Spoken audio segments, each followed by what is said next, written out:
If you want to watch sapphic film and TV and want to make the most of your Disney Plus subscription, then look no further.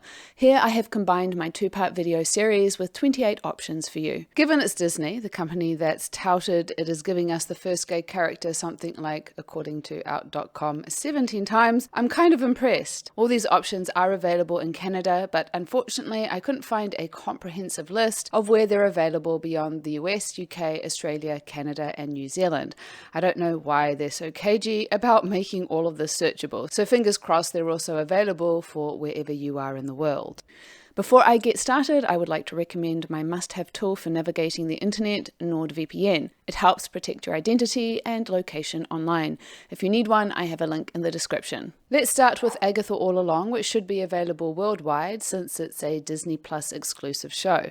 Agatha Harkness is a sapphic lady who made her debut in the prequel show WandaVision, and both of these shows are part of the Marvel Cinematic Universe, or MCU, a sprawling world of superheroes that include well-known characters like Spider-Man, Black Widow, Thor, Captain America, Iron Man, and many more. Agatha is a different kind of superhero. She is a witch with a chip on her shoulder. In WandaVision, she is the nosy neighbour next door caught in a spell. In Agatha All Along, we see her gathering a coven of witches to walk the mythical witch's road, and along the way we learn that she is, in fact, a sapphic when we discover her complicated past with the Green Witch Rio. Both shows are great, with some delightful twists and turns and quite a few sapphic characters, and Agatha and Rio should be turning up in the franchise in the future. I did a review of Agatha All Along, link in the title cards. Since we're talking about witches, let's talk about the OG sapphic witch of Willow from the cult classic TV show Buffy the Vampire Slayer. If you're in the US, you'll have to go to Tubi, a free streaming service, since Disney Plus doesn't have it available. I know for sure it's available in the UK, Australia, Canada and New Zealand, and very likely many other countries too. Buffy is a show that follows Buffy, an unassuming teenage girl who discovers she is a vampire slayer and must protect the world from all the ghoulish monsters while trying to balance a normal life. She has a group of friends at her side, of which Willow is one. In Season 4, when the gang have made it to college, Willow meets Tara and a romance develops between them. This was groundbreaking representation, as it was one of the first times a main character on a major show came out as queer and garnered huge support from fans. A warning must be issued, however, being the very early days of explicit representation, even getting a kiss took time, and how things ended was on par with Clexa. Still groundbreaking though. A film that also needs a bit of a warning for its ending, not quite as dramatic as Buffy though, is 2001's Kissing Jessica Stein. It's about a girl who, feeling cynical about the dating scene, decides to answer a personal columns ad in the newspaper to go on a date with a girl. Things go better than expected, and despite her hang-ups and neuroses, finds herself starting a relationship. Up until the last 10 minutes of the movie, it looks to be an amazing, very nostalgic 2000s rom-com set in New York movie with a great script and cast, and then the last 10 minutes happened. Having said that, I still enjoy this movie and think it's worthwhile watching. I did a full review of it, link in the title cards. This one is available in Canada, Australia, New Zealand, and possibly other countries too. Now, Glee is a show that brought multiple queer characters to the small screen and also featured the massive subtext ship of Faberry. It follows a number of high school kids who all belong to a musical group called the Glee Club. Each week saw the cast sing musical covers to a wide variety of popular and musical theatre numbers, while also navigating the treacherous world of high school. Along with a very out gay guy called Kurt over the series, both Santana and her best friend Brittany realize they are in love, a relationship that was at first only hinted at, but the creators saw support for and decided to make canon. This is, I believe, available in most, if not all, regions. Similar to Glee, we have High School Musical, the series, where a group of students who go to school where the movie franchise High School Musical was filmed decide to put on a musical. The mere fact that it's about theatre kids means there will absolutely be some LGBTQ characters. I counted 10 altogether. For the Sapphics, there is Ashlyn and Maddox as the main characters who have a bit of a slow burn romance going on. You should be able to watch this show worldwide given it's a Disney Plus exclusive. Of the shows set in high school, this one is my fave by far. It is the adorable teen rom-com Crush. Set in a world where homophobia doesn't exist, we get the treat of seeing Paige, our typically awkward but somehow confident protagonist, who has been crushing on the same girl for years. When she is forced to join the athletics team, she finds herself spending a lot of time with her crush's twin sister and realizes that perhaps she's been paying attention to the wrong sister this whole time. It's a cute movie I totally recommend, and it's available in the UK, Canada, Australia and New Zealand, and very likely other regions too, but unfortunately not in the US. This next one is also not available to the US, and it's Under the Tuscan Sun. A woman freshly divorced decides to buy herself a rustic villa in the Tuscan countryside and finds herself falling in love with this new way of life. Her best friend Patty is in a relationship with a woman and pregnant. The sapphic relationship doesn't get much screen time, just enough to establish that Patty is a lesbian, but the movie is cute, also part of that nostalgic early 2000s rom-com heyday. You can get this in the UK, Australia, Canada and New Zealand, and very likely other regions too. Love Victor is about Victor, who starts a new school in a new town and must not only navigate all the challenges that come with that, but also facing his own sexuality. It also looks at the lives of his group of friends. Among these friends are some sapphic characters in the shape of Blake and Lucy, who get a wee love story. This should be available worldwide, as it is a joint Disney Plus and Hulu show. The Fosters is a show I have enjoyed, which follows two kids who are fostered by a family, aptly named Foster, and their three kids, two of which are adopted. Notably, the parents of this family are two women, Steph and Lena, and while the majority of the drama focuses on the kids, there are some lovely storylines for the mamas which I enjoyed, and I thought their chemistry was really good. Once the kids had grown up, the show did a spin-off called Good Trouble, which follows two of the kids as they live their lives as young adults in New York. Steph and Lena make some guest appearances, and there are a number of other queer characters, and by a few, I mean about 15 of them, although some are more major characters than others, of course. There are a number of sapphic characters, of which I believe Alice and Malika have the biggest roles. Both shows are available in the UK, Australia, Canada and New Zealand. If you're in the US, you'll need to turn to Hulu. Next, we have the single kids cartoon of this list, The Owl House, which has a sapphic protagonist, Luz, who walks through a portal into a fantasy world where she gets to become a witch in training. She also meets and befriends a girl called Amity and develops a crush on her. This should be available worldwide, as it is a Disney show. This next one is also available worldwide, and it's the show Andor, part of the Star Wars universe. This is a prequel to Rogue One and the original Star Wars trilogy, which looks at the political machinations that lead to the Rebel Alliance forming in response to the overreach of the fascist empire.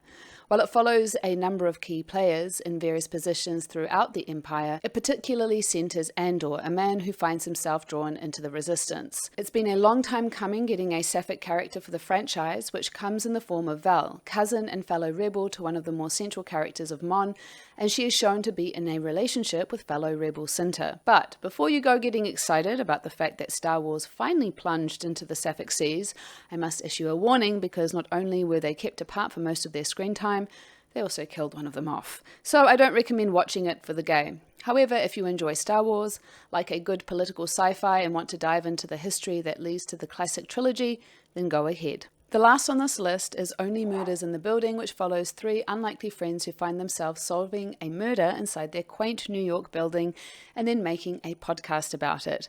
Of these three friends, Mabel turns out to be a sapphic when in season 2 she starts a romance with Alice. Since then, I don't believe she's had any other romances with the woman, but the show is fun and relatively light-hearted. This one can be watched from the UK, Australia, Canada and New Zealand. Academy Award-winning movie The Favourite is currently available to watch in the UK, France, Germany and Brazil, and I'm sure a number of other countries too. This black comedy is based on historical figures and follows the rivalry between Queen Anne's close confidant and lover Sarah, as her younger cousin Abigail seeks to replace her as the Queen's favourite for her own gains. In her efforts, she is not above false flattery and seduction to reach her goal. I'm not sure how accurate the film is historically, but it's a layered story that centres a sapphic love story triangle between three fascinating historical women and boasts an impressive star-studded cast. Emma Stone has another of her sapphic films on Disney+, this time with the 2017 film Battle of the Sexes, which is also based on a historical figure. The film follows the 1973 tennis match between Billie Jean King and Bobby Riggs. While men could make a lucrative career playing professional tennis, women were being paid pennies, something Billie Jean King objected to, and so she took action. It led to widespread coverage of the issue, leading to a challenge to prove that women were simply not good enough at sports to warrant being paid the same. While this is happening, she is also realizing that she is a sapphic when she develops feelings for her hairdresser. This is available in the UK, France, Germany, and Brazil. The Academy Award-winning movie Black Swan is also available, and you can get it in the UK, France, Germany, and Brazil, and likely other countries too. For the US, it's on Hulu. It follows Nina as her mental health deteriorates under the pressure from an overbearing mother and a new rival called Lily after winning the coveted role in Swan Lake. As her drive for perfection consumes her, she begins to spiral, questioning her reality, unable to distinguish if she actually slept with Lily after a night out. Next up is the film The New Mutants, part of the larger X-Men universe that follows 5 young people who are held in a secret facility against their will, just as their powers are emerging. In this group is Danielle and Rain, who befriend each other and their bond turns romantic. As this film has been bought by Disney, it should be available worldwide. Another film that should be available worldwide is the animated spin-off from Toy Story, Lightyear. It reveals Space Ranger Buzz Lightyear's origin story about how he and his team of space explorers get stranded on an alien planet and their attempts to develop a fuel source so they can go back home. His best friend is Alicia Hawthorne, who has a son with her wife, Kiko. I'm not sure how much screen time they get as Buzz does time travel and winds up meeting the woman's granddaughter, voiced by Keke Palmer, but I do know they get a kiss. It seems Once Upon a Time is currently on Disney Plus in the UK and Germany and on Hulu for the US. Now, I mention this show not only because of the handful of sapphic characters, but because of the epic subtext couple of Emma Swan and Regina Mills, aka Swan Queen. The show follows Emma as she is brought to Storybrooke when her son, who was adopted out as a baby, comes to find her so she can break the curse his adoptive mother Regina has placed over the townsfolk to make them all forget they are characters out of various fairy tales. The tension between the ladies, combined with a narrative that screams for a love story, garnered a massive following. Just don't hold your breath. We also get Mulan, who falls for a woman in Season 3, Ruby from Little Red Riding Hood, who has a love story with Dorothy Gale from The Wizard of Oz in Season 5, and Alice from Alice in Wonderland, who has a girlfriend Robin in Season 7. Next is the show Grownish, the spin-off of the long-time-running Emmy and Golden Globe-nominated show Blackish, about an affluent black family who want to stay true to their cultural roots while living in a white neighborhood. The spin-off follows daughter Zoe as she heads off to college, and in Season 5 and 6, when her younger brother Andre Jr. arrives at university, we meet his college roommate Zara, who is a sapphic lady. She has a fling and a few crushes, but I don't know how much screen time that gets in the overall show. The show is currently on in the UK, France, and Germany. You can catch it on Hulu if you're in the US. Before we get on to a few more fictional options, let me run down a few documentaries and docuseries.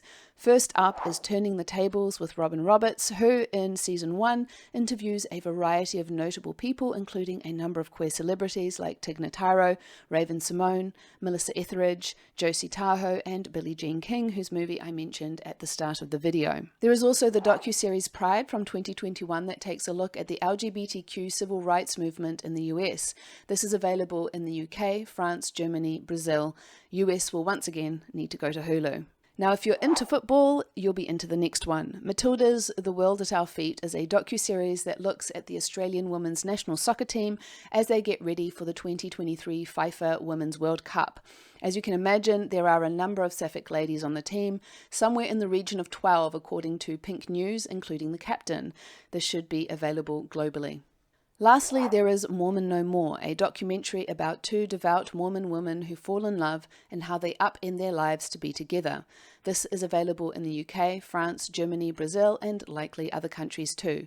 For the US, it's available once again on Hulu. Back to fictional sapphics, I have a few more options. The Acolyte is a Star Wars series which follows a Jedi Master who is investigating a series of crimes when another Jedi is killed. Osha and May are twins, who we find out in Episode 3 were raised by a coven of witches, and Mother Anastasia and Mother Kirill were their parents.